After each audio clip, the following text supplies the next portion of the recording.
Returning now on Waterloo Live to talk about none other than Marshal Ney is Rachael Stark, Napoleon commentator and specialist on Napoleon's Marshals. Rachael, welcome back. Why does Ney have such a fearsome reputation? Because let's be honest, that bravest of the brave thing just seems to hang over everything. Yeah, Ney's a soldier in every respect of the word. He was a man of, almost indescribable personal courage. He was, and very much beloved by his troops. Aides would say that merely getting an order from him made them feel brave. So he just had this incredible ability to inspire. I talked about early on about Grouchy being a sort of quieter character. Ney was anything but. He was big and loud and dynamic, and people bought into it. They wanted to follow him. He was the sort of man who inspired other people to be brave. He typified the revolutionary soldier. He started very much from humble beginnings and enjoyed a meteoric rise through the ranks. The list of victories that he was involved in as a commander is really extensive, including Hohenlinden, Elchingen, Ulm, Jena, Friedland. We could spend, 15 minutes just going through that list. He also saw extensive service in the peninsula with slightly less successful results. And of course, famously, this is where he has a massive clash of opinions, tempers with Marshal Massena.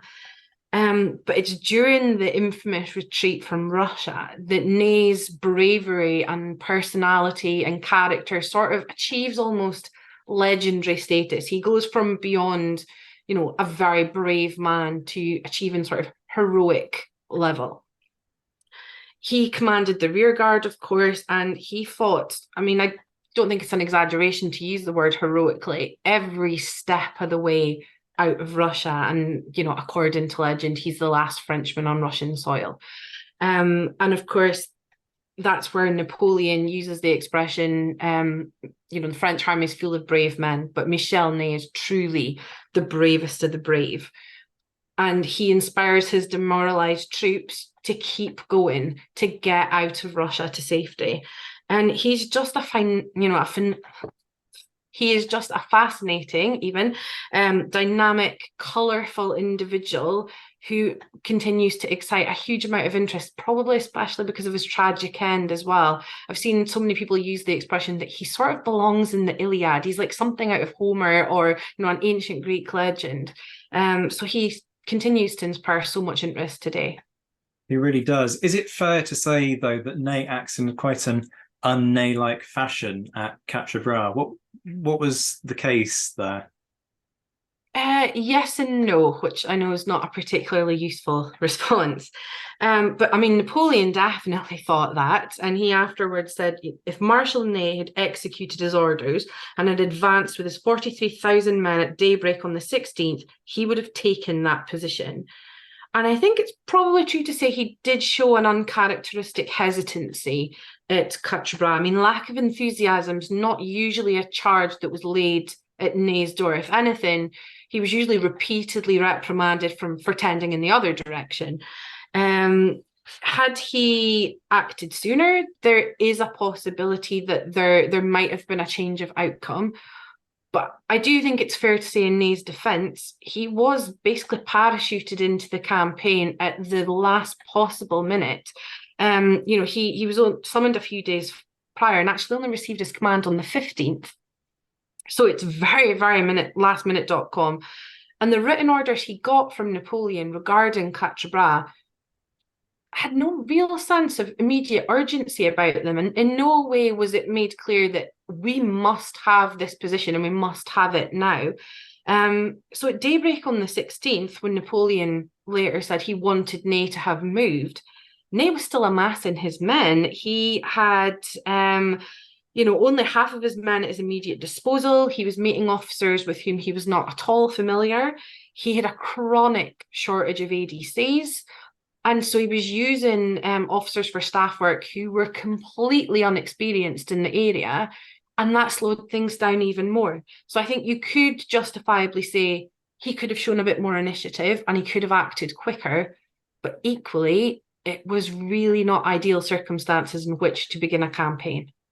Yeah, as we've discussed elsewhere over the course of the day, this idea that at the start of the day, Ney's entire force is sitting there camped and waiting for his orders is just not the case. And this is one of those battles where the forces move up over time and have to be thrown into the field. And that's before we even get to the Durlon debacle that we talked about earlier with Andrew Field. We often talk about the possibility that Ney had PTSD at Waterloo. What's the basis for those claims? Yeah, this is another hotly debated topic, and by its nature, quite a controversial one. I think it's fair to say that on the battlefield, Ney behaved with absolutely zero sense of self-preservation. Now, he wasn't a man who shied from the action at the best of times, but eyewitnesses said it was like he was actively seeking death. I mean, he was a big, easily recognizable figure. He'd lost his hat, he had very distinctive red hair, and he was putting himself at the head of his troops. He was presenting, the Allies with a very, very big, very attractive target. He had 4 horses killed from underneath him during the battle, poor horses who he had just acquired from Marshal Mortier, who I'm sure would have preferred to have stayed with Marshal Mortier. And when things started to go south, at one point he actually shouted out, "Come and see how a Marshal of France meets his death." So it was like he was, actively seeking a battlefield death, which I imagine he would have felt would have suited him more. And numerous people have questioned his cognitive abilities at this point as well. They seem to think he suffered from impaired decision making. Gourgaud, who was hardly an unbiased commentator, said that Ney had a sort of mental derangement at that point. And David Chandler, who's obviously written extensively on the Marshals and Napoleon's campaigns at large, summed him up as a general whose brain was no longer capable of the cool strategic calculations required. And he behaved very erratically on the battlefield, and he made basic errors, charging British squares without artillery support, things that such an experienced general should have known not to do. And if you look at his correspondence, of his later life, he says that early in the 100 Days, after about the 13th or 14th of March, he states that he had often thought about blowing his own brains out. So I think it is probably quite fair to say that he was mentally in quite a vulnerable place at that point. But also worth pointing out that he was generally quite an erratic commander throughout his entire career. He had a habit of, mucking up in quite a major fashion, but then redeeming himself brilliantly afterwards. But unfortunately, there was no redemption for Waterloo. There really wasn't. We talked a lot about scapegoating when you were talking about Grouchy earlier this afternoon. Ney's another one who comes in for criticism. To what extent is he also a scapegoat for what unfolds on the 18th of June? Oh, absolutely. And he becomes a scapegoat for, both sides, because from the Bonapartist point of view, he, like Grouchy, is another man who you can lay the failure at Waterloo at their feet. And I think for people who buy into the drama and the romance, etc., of Napoleon's story, it's much more palatable to think of his ultimate downfall coming as a result of, incompetent subordinates, rather than, the military genius who finally, lost his touch and overreached and, tried for too much. So it becomes very convenient to have Ney as an excuse, leaving aside, the noticeable absence of Marshal Berthier, a campaign completely, replete with communication errors, vagary of orders, Napoleon's asking Soult to send something, then immediately sending another order that undermined him. But let's blame Ney and Grouchy. And as for the royalists, they were out for blood. They'd been driven out. It was humiliating. It certainly wasn't good optics that they had run away while Napoleon had all but waltzed back into Paris. And, this notable war hero who's, had said he would bring Napoleon back in a cage, falls back under the spell of Napoleon's charisma and goes back to him. So they wanted revenge, not just for the humiliation of the 100 Days, but for the last, 20 years and more. And Marshal Ney, this man, this upstart who's been serving his country for the past 2 decades while the emigres have been in exile, he's top of their list.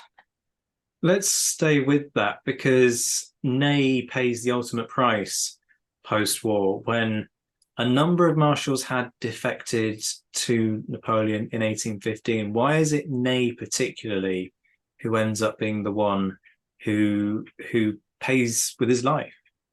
I mean, realistically, Grouchy would have joined him because Grouchy is also prescribed in Article 1 of the Ordinance of the 24th of July, on which Ney's name comes top. But Grouchy and the vast majority of the other officers prescribed under Article 1 have the sense of self-preservation to get out of France and go into exile.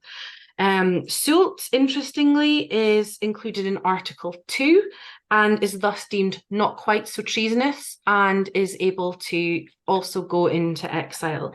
But there were other commanders, in addition to Ney, who were executed by the Bourbons, including La Bédoyère, Chartrand, and the Fauché brothers.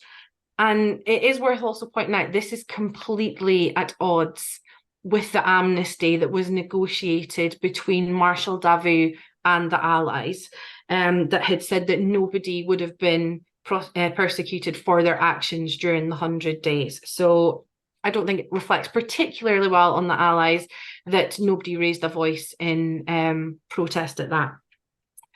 Ultimately, though, Ney, a bit like Grouchy, was his own worst enemy because there are numerous attempts made to help Ney escape.